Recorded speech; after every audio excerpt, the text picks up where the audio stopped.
Lewat laporan keuangan 4 tahun terakhir, saya coba analisa fundamentalnya saham auto. Lalu lewat proyeksi dividen 2023 ini, saya coba hitung kisaran harga wajarnya saham auto. Sebelum dimulai, saya mau ngasih info bahwa saya punya bocoran 3 saham yang layak invest. Kenapa saya kasih status layak invest? Karena memenuhi 3 kriteria penting. Fundamentalnya mewah, valuasinya masih murah, dan prospeknya cerah. Bocoran saham yang layak invest ini bisa Anda akses lewat link yang saya taruh di deskripsi. Oke, kita masuk. Video ini direkam 22 Februari, closing di 16580. Oke. Kita mulai dari topik pertama, topik ekuitas. Topik ekuitas itu harta di luar hutang. Ya, jadi bisa dibilang harta bersihnya lah gitu ya.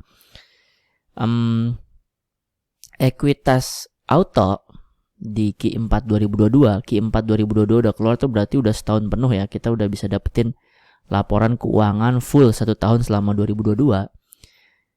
Maka Q4-nya si auto di 2022 ini, Q4-nya itu 11,9 T. Di mana ini adalah ekuitas terbesar selama 4 tahun terakhir. Sekarang 11,9. Coba lihat 2021. Ya, dari tahun ke tahun nggak ada yang pernah 11,9 T selama 4 tahun terakhir. Jadi ekuitasnya terus membesar dan bahkan terbesar selama 4 tahun terakhir. Oke, sekarang kita masuk ke topik laba. Labanya Q4 2022 si auto 1,3 triliun.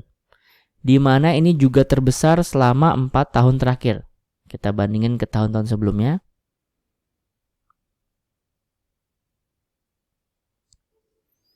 Oke. Jadi labanya ini juga terbesar, labanya terus meningkat dan terbesar selama 4 tahun terakhir. Oke. Dari ekuitas dan laba, kita bisa simpulkan bahwa fundamentalnya si auto ini mewah. Ya, tadi kan di depan saya bilang saya akan coba analisa fundamentalnya auto. Nah, karena labanya terus meningkat dari tahun ke tahun dan ekuitasnya terus membesar dari tahun ke tahun dan bahkan laba dan ekuitasnya sekarang adalah terbesar selama 4 tahun terakhir, maka fundamentalnya auto mewah. Nah, bagaimana dengan valuasinya? Apakah masih murah? Nah, untuk valuasi saya akan menghitung dari proyeksi dividen tahun 2023 ini. Tapi sebelum kita masuk ke valuasi, karena sekarang udah 3 menit Anda masih nonton, saya asumsikan Anda mungkin sedikit suka dengan video saya. Jadi saya minta tolong ke Anda untuk like video ini dan tulis auto di komen. Makin banyak yang like dan makin banyak yang tulis auto di komen, itu kebahagiaan tersendiri bagi saya yang buat video. Saya jadi merasa didengarkan, saya jadi merasa mungkin ada manfaatnya gitu ya. Dan efeknya mungkin saya jadi akan lebih sering membuat video analisa di tengah-tengah kesibukan saya berbisnis gitu ya. Oke, terima kasih buat Anda yang udah like dan tulis auto di komen. Kita masuk ke topik dividen. Dividen itu adalah tentang topik perusahaan bagi-bagi keuntungan. Perusahaan kan jalanin bisnis, dapat untung dong. Nah, dari untung tersebut berapa yang akhirnya dibagiin ke investor sahamnya gitu. Total keuntungan kita sebut gampangnya aja EPS. Yang dibagiin ke investor kita sebut DPS. Berapa persen yang dibagiin dari total keuntungan kita sebut DPR. Kita masuk ke contoh. 2019 dia punya keuntungan 153. 2019 dia punya EPS 153. Yang dibagiin ke investor 61. Berarti DPR-nya 40%. Karena 61 itu adalah 40%-nya dari 153. Gitu cara bacanya. Lalu di 2020 dia cuma punya EPS 0,47. Tapi DPS-nya 16. Dimana itu DPR-nya adalah 3.328. Ini gila banget sih bagiin DPR sebanyak ini. Oke. 2021 40% lagi. 2022 kita harus nebak nih DPR-nya berapa. Karena setelah kita ngisi ini akan keluar nih murah, wajar, dan mahalnya si auto ini. Oke, kita bikin skema nih. Ada 3 skema. skema pesimis, skema optimis, skema pesimis, skema confident, terakhir skema optimis. Pesimisnya 0%. Dari mana 0%? Ya bisa aja. Bisa aja kan, nggak ada yang nggak mungkin kan. Tapi kalau dari sejarahnya auto nggak pernah nggak bagiin dividen. Jadi sebenarnya 0% hampir bisa dibilang hampir mustahil. Kenapa? Dari sejarahnya dia nggak pernah nggak bagiin dividen nih. Dicek nih ya. 2002 bagiin 3, 4, 5, 6, 7, 8, 9, 10, 11, 12, 13, 14, 15, 16, 17, 18, 19, 20, 21, 22.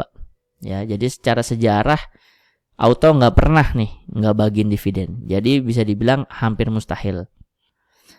Nah, sekarang yang optimisnya, percaya dirinya, confident. Di sini saya akan masukin 40%. Dari mana 40%? Ya 2021 40%, DPR-nya 2019 juga 40%. Lalu optimisnya yang agak-agak ngimpinya ya mungkin kita bisa masukin 3328% lagi. Siapa tahu dia baginya ke 2020 lagi gitu ya. Oke.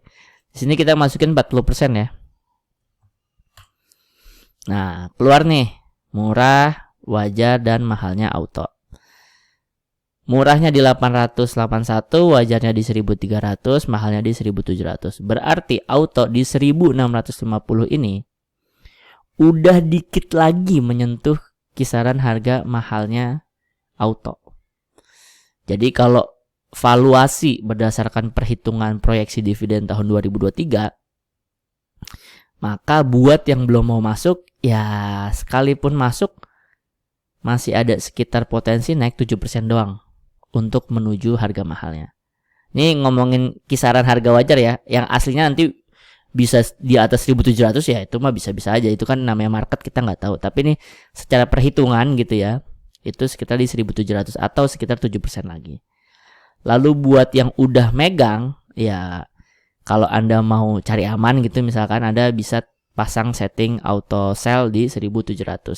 Itu kalau mau dengerin saya. Tapi kalau Anda mau akhirnya cabutnya nunggu reda lagi, mungkin Anda berpikir akan masih naik lagi gitu ya. Ya silakan aja. Poinnya adalah yang baru mau masuk ya tinggal sekitar 7% lagi. Buat yang udah hold, ini adalah waktunya Anda bisa berpikir untuk TP karena udah mau menyentuh harga mahalnya. Atau siap-siap TP di harga sekitar segini. Gitu. Ya itu soal proyeksi dividen tahun 2023. Dan perhitungannya itu udah ngitung dari dividen yang udah dibagiin ya.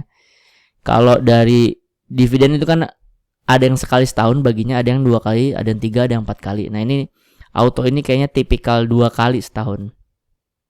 Ya 2 kali setahun. Jadi dia ada dividen interim, nanti ada dividen final.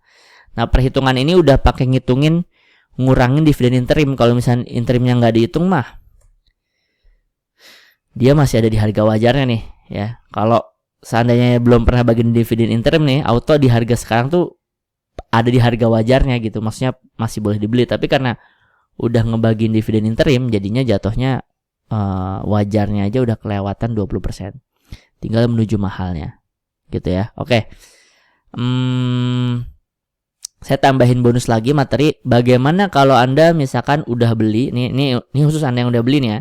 Kalau yang belum beli kan, kalau saran saya sebaiknya nggak usah FOMO karena ini udah mau mendekati harga mahalnya. Tapi kalau yang udah beli, saya tambahin lagi di materinya tentang bagaimana kalau Anda sanggup atau sabar atau niat untuk ngehold sampai 2 tahun ke depan, sampai 2024, sampai pembagian EPS 2023 yang dilaksanakan di 2024.